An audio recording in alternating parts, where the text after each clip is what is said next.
guddicha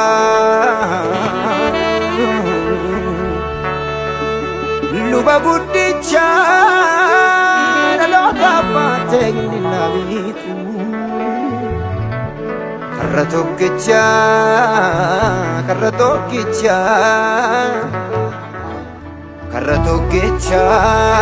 dhaloonni jireenya bittiin olitu nanaaf ija kooti qaroo koo dukkani haalotaan jaamsine nanaaf ifa kooti ifa koo qilleensi haalotaan dhaamsine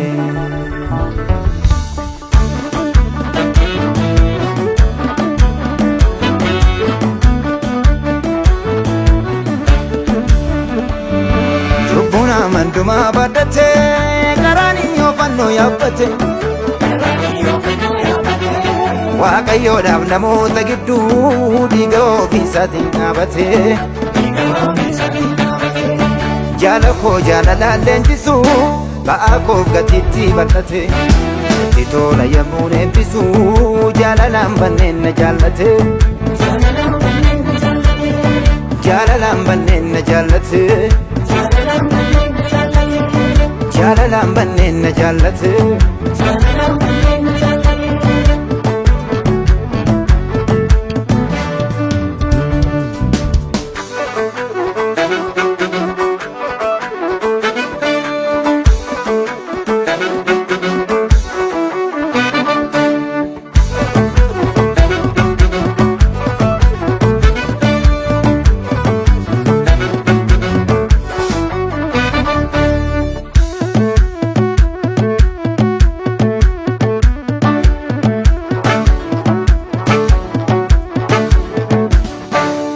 Adeemsiisa garaa duraatti naaf ta'eetu humnaaf jabina naan sadachee naa didheetu naa qopheesse maaddii ulfina daandii qoommoofamneef hin duunne fullaasee sihoonii kolbaasu abbaa koon hamboomneef na laallee natti tola yemmuun eebbisu natti tola yemmuun eebbisu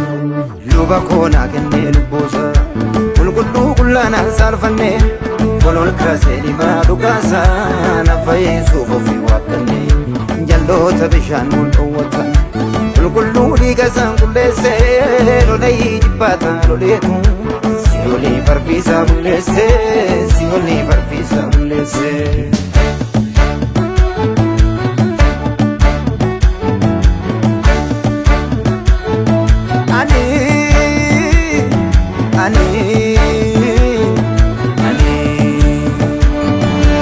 Dache bafaan qabu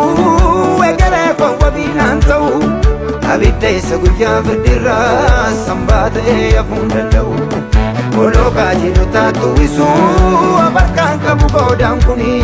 kan gonfoo jireenyaa baachisu ololaa jedhu moolaan suni ololaa jedhu yesuus kuni ololaa jedhu hoolaan suni ololaa jedhu yesuus kuni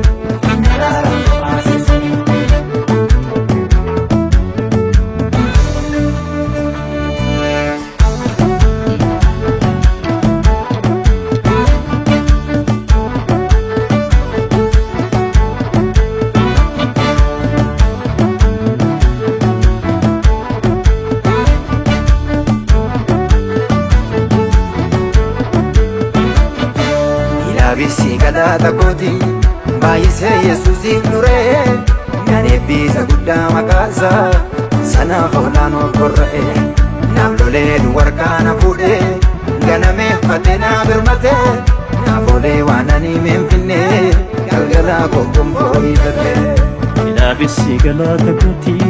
baay'isee yesuusiif nuree nan eebbisa guddaa maqaasa sanaaf oolaan of gorra'e. Naafoolee dubarkaan fuudhee ganameeffatee naa birmatee naafoolee waan hin finnee galgalaa koofin fooyyatee. Ololaa jedhu hoolaan suni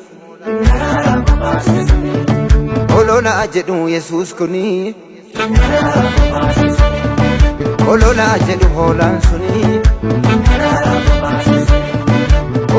jedhu Yesuus kuni